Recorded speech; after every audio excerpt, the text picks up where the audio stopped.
Hi, today we're going to talk about sales. Sales, in regards to having new salespeople and what sales has evolved into being. You know, before it used to be that people were putting out advertisements, and the advertisements were pretty much doing a really good job at drawing people in. But now there's so much competition between people within the same industry, even that it's changing the game.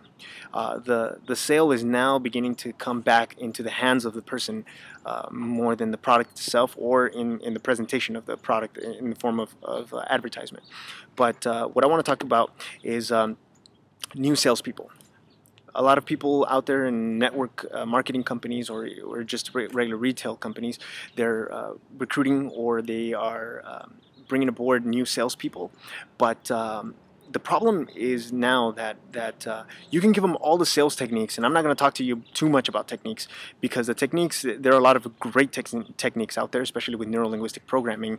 As a neurolinguist, you have a lot of things that you can play on words, like like selling in, well, embedded commands and all these other stuff to bypass the conscious awareness of a customer, and tap into a little bit more subconscious, on a more subconscious level. But the problem that we're facing now is that you can give a new salesperson, all the techniques in the world, but as long as that person holds an image in their head that they can't sell, or they can't do this, they're not a salesperson, or I can't sell. As long as they hold that image, or they hold an experience of rejection in the past, you will never get them to sell the way that you would hope that they would. And so it's very important that a transformation happens within them, that they gain some form of understanding and be able to let go of images or let go of previous experiences. And there are certain things that one can do to help them with that. And what ends up happening is that there are people who are able to convince someone that a product is good, but they never move past the closing, or they never overcome the objection. You know, they're good at convincing.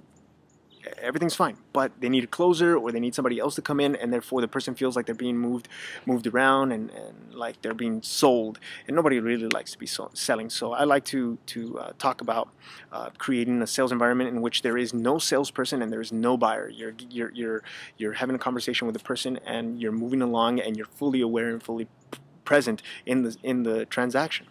The thing is that you cannot teach someone to sell something without transforming them. Something within them has to transform. And as long as there is internal conflict going on in their head, they will create external conflict, meaning they'll create more objections than they should have.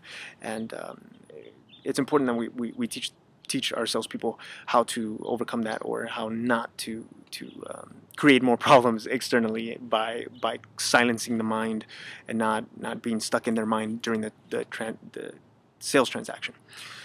As long as that person is stuck having a conversation in their mind about how the sale is going, or how they cannot perform the task correctly, or that they're messing up or anything like that, they're going to miss all the cues that the customer is going to give them, and all the valuable information, or how to ask the right questions to gain the buyer's buying strategy. They're going to miss all that, because they're going to be stuck in their head, looping over and over and over again. Another thing that we'd like to discuss is that there's more to a sale than what is being said, and to the customer and what the customer is saying to us. The customer feeds off of the energy of the seller, and if one is not listening to the customer, then the energy of the salesperson, the energy that the salesperson brings into the room, lowers their ability to sell the product or the service. It just happens that way, and this problem is seen, or you can see the problem in the person when you have a salesperson that can't prospect, either warm or cold prospect. They cannot approach prospects, so they have approach anxiety. They cannot book appointments. They can't ask for the appointment.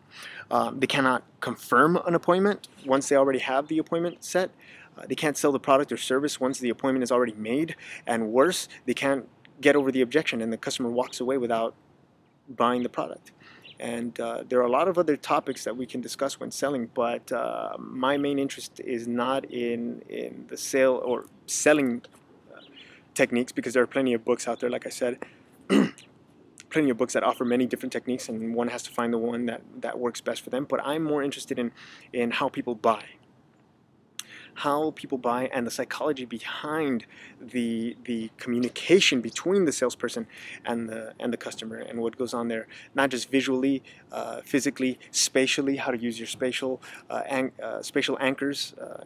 Some people have their information when they think about a good idea. All the images about a good idea they store on this side. When they have a negative experience about an image, they hold it on the other side, and therefore it's the salesperson's job to make sure that they're putting the pictures in the right place, if the person even thinks in terms of pictures.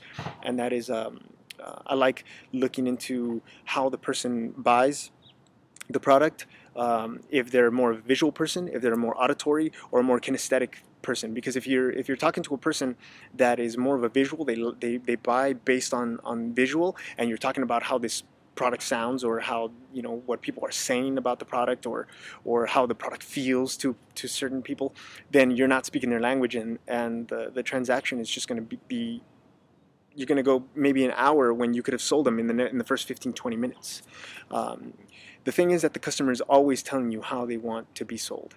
And as long as you're not speaking their language, you're not going to sell anything. And so I invite you to go onto my website, www.torrestraining.com, and send me an email, or for your next event, if you have, I know there are a lot of network marketing companies out there that have weekly meetings or monthly conferences, and if you want to have sales presentation or some form of a class going on, I'd be more than happy to step in and discuss some of these subjects into more detail, and hopefully change the way that people sell products.